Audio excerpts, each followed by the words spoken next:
Welcome, everybody, to our Thanksgiving Day edition of Blue Devils in Depth, as we're almost nearby Turkey Day. And we want to wish everybody a happy Thanksgiving out there. Hopefully, you all spend some time with your families this upcoming Thursday. But let's get right into it because we got a lot to cover. Jon Snow and Alex Grove in the studio with you. And Alex, let's start off with some football because Lawrence Tech football, they ended their season 3-7 just like last year, but they ended on a dominant note, a 66-21 victory over Madonna. That was the I-96 County Line Classic. And more recently, it was announced that 9 players were selected as part of the all-conference teams in the Mid-East Division of the Mid-States Football Association.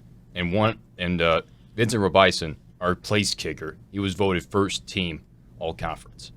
Yeah, I mean, first and foremost, congratulations to all 9 of those guys. I mean, this season didn't end up the way that we all wanted it to end up, but with that high win on against Madonna and these 9 individuals that really deserve that recognition, big congratulations and really looking forward to the future of LTU football.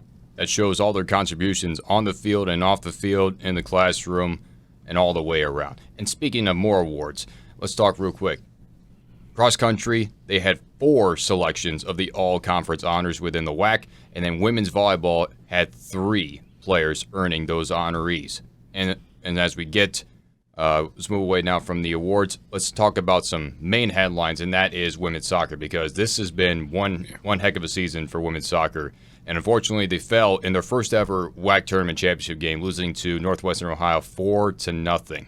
But talking about, let's examine the season real quick. The fact that they had to overcome so many top-ranked competitors, that is in Siena Heights and Aquinas, and then to take off against Siena Heights, outlast them through 2 overtimes and a shootout to get to the championship game. I mean, that's just determination right there at its finest.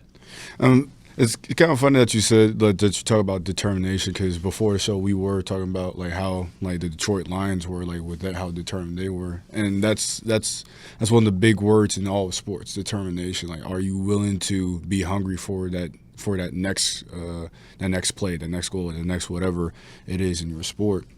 And the women's soccer team, game in and game out, the whole entire season, especially in that playoffs, they showed it. They came and competed, and unfortunately, University of Ohio, they knocked us out. But at the same time, it was a great season. No, just a great season overall. Congrats to women's soccer for a 10-plus win season. That's the first time since 2019 in which they've had a 10-win season. And ironically enough, this tournament championship win for the Racers of Northwestern Ohio, this is their first ever tournament championship since that same 2019 season. So there's a lot of irony there, but some good, some bad, but still a lot to be excited about. This is still a young, talented team for Andy Richards and his coaching staff. So let's go straight to the ice, because there is a lot to talk about, and you can attest to this. But let's start off with the women's hockey team. They swept West Virginia University. They split 2 games with Central Michigan, and now they have another big-time matchup against Michigan State, as both teams are battling out in the top 5 spots of their conference. And for Lawrence Tech, they've got 2 players, Teresa DiMaggio and Sophia Buckberger, are within the top 10 leaders of points in both Division I and Division II of the ACHA. Awesome.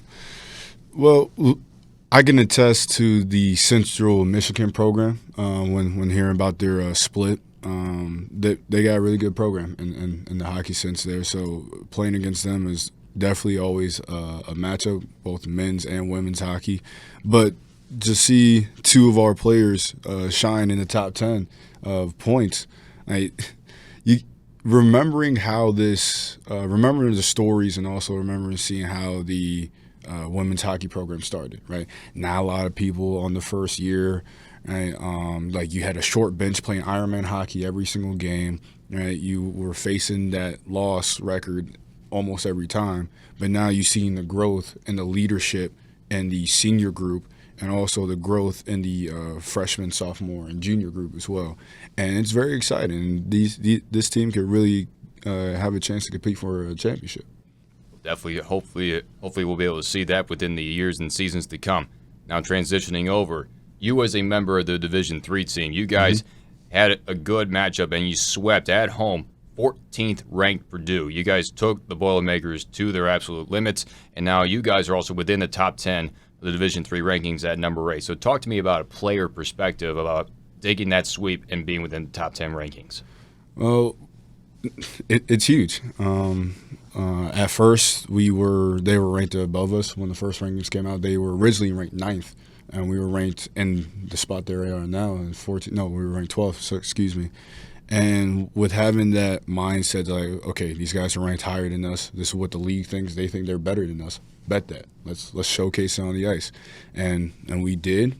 That first game, Purdue. I'm credit where credit's due. They came back. They pushed us to overtime. But that second game, it wasn't so easy. And I remember the coach. I was actually after the game. I was with my parents. One of their coaches came up to me before he left, and he says, "Guys," like his words. We'll be paraphrasing here because there was some stuff said I can't say here, right? But he was like, "Hey, you guys were a great team to play against. You guys were so frustrating that you guys played your system the right way." And that's a credit to not only us as players, but also the coaching staff and what they're doing. And also credit to the band as well. I know they got in their heads with the music a little bit. So it was a team effort all around the whole entire program. That's always great to hear a whole team effort and a good crowd show up. But then transitioning now to Division I, because this is a major headline and just happening so recently.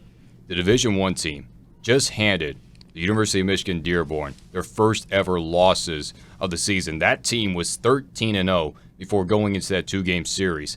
And Lawrence Tech pulled out a 5-3 victory on the road. And the standout was goalie Brett Tomei, receiving Defensive Player of the Week because of his performance, a career high of 37 saves, and he stopped 67 of 70 shots faced. And then Lawrence Tech, the very next day, shut out the Wolverines 6-0 at home. Their first ever home victory against Dearborn, and the first time in program history that Lawrence Tech's D1 team has swept Dearborn in a 2-game series. Talk to me about you guys comparing the teams together when you practice together for moments like this. So, yes, both D3 and D1 do practice together. There are some players that are incorporating those practices. And to be honest with you, like the main message that Coach Gaffney was talking about the whole entire week leading up to Dearborn to D1 was you gotta eat red meat. You gotta be hungry for that red meat because like that with that shaky start on the season. Right, especially that season opener against Purdue Northwest, right? Good team, but still just like with how strong this roster is and how shaky the start was, they had that mindset like, look, we gotta be better, we gotta push it. And so in my short time here, I've never seen Brett Tomei before that game locked in so deep. Like I'm telling you, like that was the most locked in I've ever seen Brett Tomei, and he deserves every defensive credit that was given to him. Now both teams will be off until December the 1st and December the 2nd. And now we move into a little segment we call the Quick Stretch, where we go fast and right to the point. Esports was eliminated from the WHAC championship of Rocket League. Lawrence Tech in double elimination fell to Cleary and Siena Heights. Golf. Both golf teams were nationally ranked at the end of their fall seasons. Men's at number 18 and women's at number 37. Both teams will remain at those rankings until the spring season starts. And now we finish off with bowling because men's bowling is holding strong at number 2 spot of the USBC rankings after winning 4 tournaments so far this year. And now both bowling teams will hit the lanes on December the 9th at the 3rd WHAC Jamboree. And to the hardwood we go to finish off this Thanksgiving edition. Men's is improving with 2 straight wins over Spring Arbor University, an 89-85 finish, and then a conference win over Cleary, 81-51. They're at 4-3 overall. And then women's, they finally got their first win of the season with a 58-36 finish over Cleary. Both teams will face Michigan Dearborn with their last home games of this calendar year, November the 21st, 5:30 and 7:30, before they head off to Wayne State in an exhibition matchup. And then after that, both teams are on the road for 4 straight home games, and they've got a tough lineup. Indiana Tech, Aquinas, Rochester, and then they face Concordia once more after facing them off to start off conference play. So talk to me about that lineup, finishing out at home and then going on the road for an extended period of time. Well, with it being the last home game of the calendar year, the message is all the same for all athletes: finish strong, finish hard.